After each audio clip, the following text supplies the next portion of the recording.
Good afternoon, Suidlanders. How are you? We hope that you're very well. Before we continue, please press like, share, and subscribe. And if you'd like to support our work, please visit suidlanders.org. Scroll to the bottom of the page. I beg your pardon. Scroll to the bottom of the page, and you'll be able to find a number of easy, convenient, user-friendly payment methods to help us with our work. We need the help, and it is sincerely appreciated. Right now, there is a veld fire raging on the koppie behind my house. For those of you who know Van der Kloof, if you come into Van der Kloof on Proteastraat,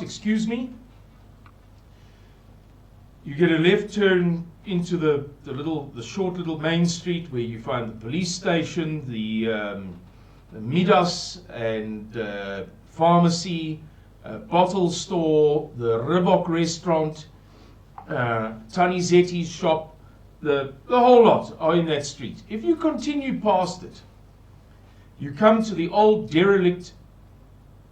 In other words, if you continue past that left turn, you come to the old derelict swimming pool on your left-hand side, and my house is roughly opposite the swimming pool. And if you look to your right as you're passing the swimming pool, you'll see my house, or one of the houses that you see is mine. And behind us, there's a big commons land, what they call meengrond here, a commons. It's all thorn bush, and it stretches from roughly my house up to almost the top of the koppie, and then onward for another couple of 100 meters. And there's behind the koppie, or the koppies, is Asgate. And a fire broke out there, and it spread behind the koppies, and then over the koppies, and right now the firefighting team is fighting the fire. And I'm just making this brief video to,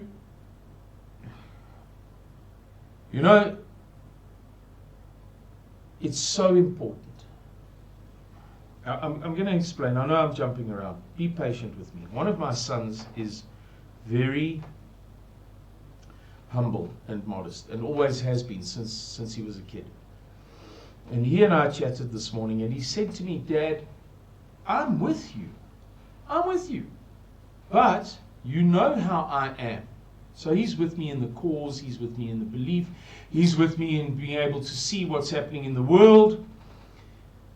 But I want to carry on operating in my way, according to my personality. He said, I want to be a God-fearing guy who does everything every day of his life to prevent conflict, rather than completely buy in, as you have done, to the idea of preparing for conflict.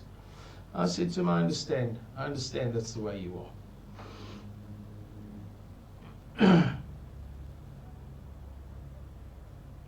But I, being me, have to say to you that some of us cannot be the endless martyr like that son of mine. Some of us have to recognize that when half the veld behind the town is on fire, and the fire is mere meters from some people's homes they've paid off their whole lives long, homes they pay off now with their pensions, and there are people shrieking on the WhatsApp groups, turn off your water, turn off your water, turn off your water. But the municipality has the taps down at the oord, open, full tilt, sprinkling the lawn. Then you know! No matter how good your heart, no matter how hard you try, no matter how much you might have done in your past to support the new South Africa, to give it the benefit of the doubt, to make a personal sacrifice because you believe that it was the right thing to do for you to share your blood, your sweat, and your tears for the sake of Christian harmony in the country. There is no hope. If this was one isolated example, if there were not tens of thousands of others that crop up throughout every day and week and month and year in South Africa, of the bizarre nature of the new South Africa rainbow nation, of the grotesque. For non-English first language speakers, grotesque means, it doesn't mean gruesome, it doesn't mean gross, not at all. That's American English rubbish. It means like a twisting of what is good. I don't know if you saw at the time of the fire at Notre Dame. Notre Dame means in French Our Lady. It's named for Mary. It's a Roman Catholic cathedral. At the famous Notre Dame Cathedral, when it burned down 3 years ago, there were many photographs and pictures of Notre Dame, and what cropped up was a lot of the gargoyles. The gargoyles are the statues, the ornamental statues up and down the cathedral of demons and angels and spirits and you name it. And many of them are contorted and warped and perverted. That's grotesque.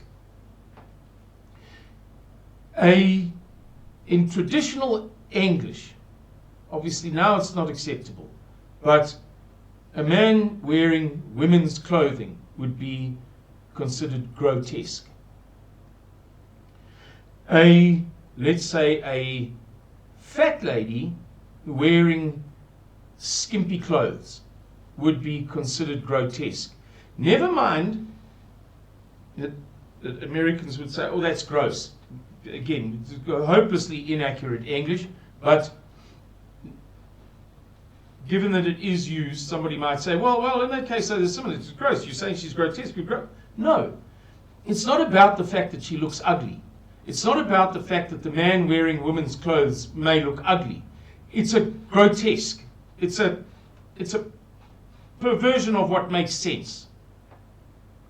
Wearing a skimpy clothes in the Walmart it's not attractive to anybody. So you are taking attractiveness and something that might otherwise be considered exciting, glamorous, and you're turning it into something besides the fact that it's ugly, okay. So, these grotesques.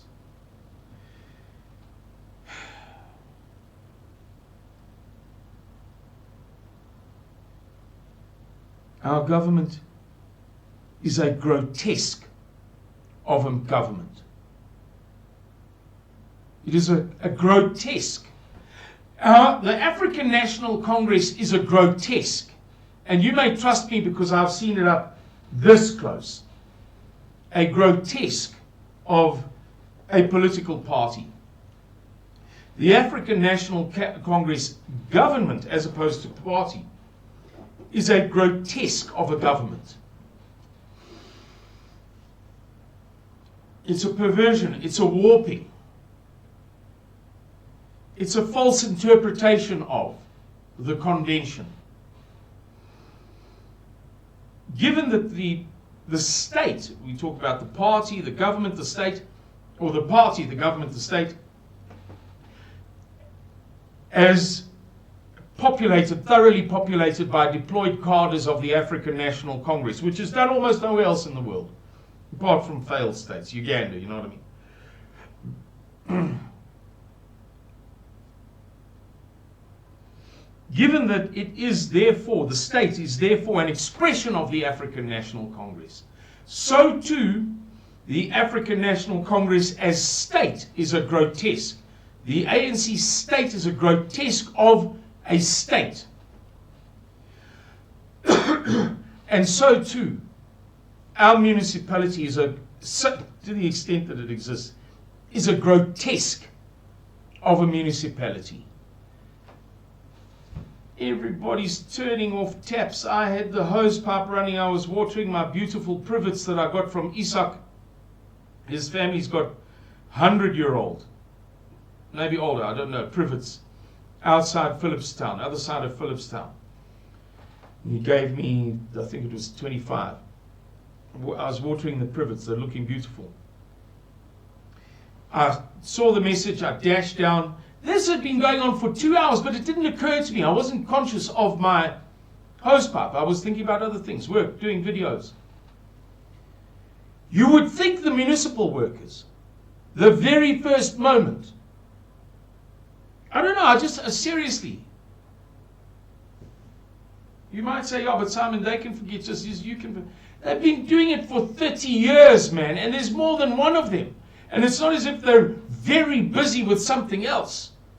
I'm focusing intensely upon research on Politico and on diplomatic websites about this crisis in the Ukraine. Last worried about these guys are doing what it's in their hands.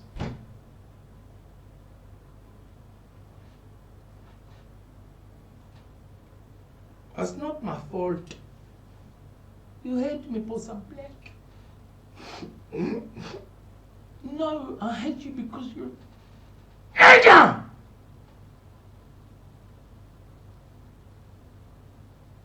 It's like when we have electricity cuts here. And you might go for a drive with my dogs, or go and see somebody, John and Narina or whoever. Or just go for a spin, as I say, with the dogs. And you find every single, bar none, every single street light on in the door. This must tell you that it is high time that we begin to cooperate and to collaborate and to put aside our differences and to find ways to come together in brotherly love as Christian Caucasian conservatives to preserve our people, our values, and our Christianity in what is otherwise a sea of hopelessness. Whether you like what I'm saying or you don't like what I'm saying, whether it makes you squirm in your chair or it doesn't make you squirm in your chair, the facts, the realities remain the same. And that is my little rant. And in a minute or two, I'm going to do a video for to do with the dirty bomb in Ukraine. Okie dokes, everybody. Goodbye, and God bless you. Cheerio.